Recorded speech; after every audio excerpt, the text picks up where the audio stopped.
Hello అందరికీ.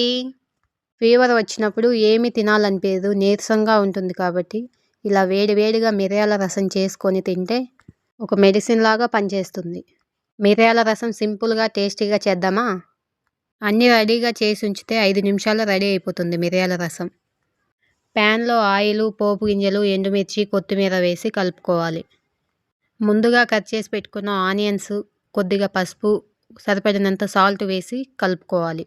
ముందుగా నానబెట్టుకున్న చింతపండుని పిప్పి మొత్తం తీసేసి ఇలా చింతపండు రసాన్ని పోపులో వేసుకొని కలుపుకోవాలి.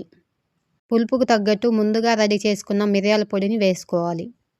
మనం చేసే ఏ రసంలో అయినా ఈ జీలకర్ర, వెల్లుల్లి 2 కలిపి కచ్చాపచ్చాగా దంచుకొని వేసుకుంటే టేస్ట్ బాగుంటుంది అండ్ డైజెస్టివ్ కూడా తొందరగా అవుతుంది. మనం ముందుగా రెడీ చేసి పెట్టుకున్న జీలకర్ర, వెల్లుల్లి పేస్ట్ వేసుకోవాలి. కొద్దిగా రసం పౌడర్ వేసి బాగా మరగనిస్తే టేస్టీగా ఉండే మిరియాల రసం రెడీ. రైస్లోకైనా ఇడ్లీలోకైనా చాలా బాగుంటుంది.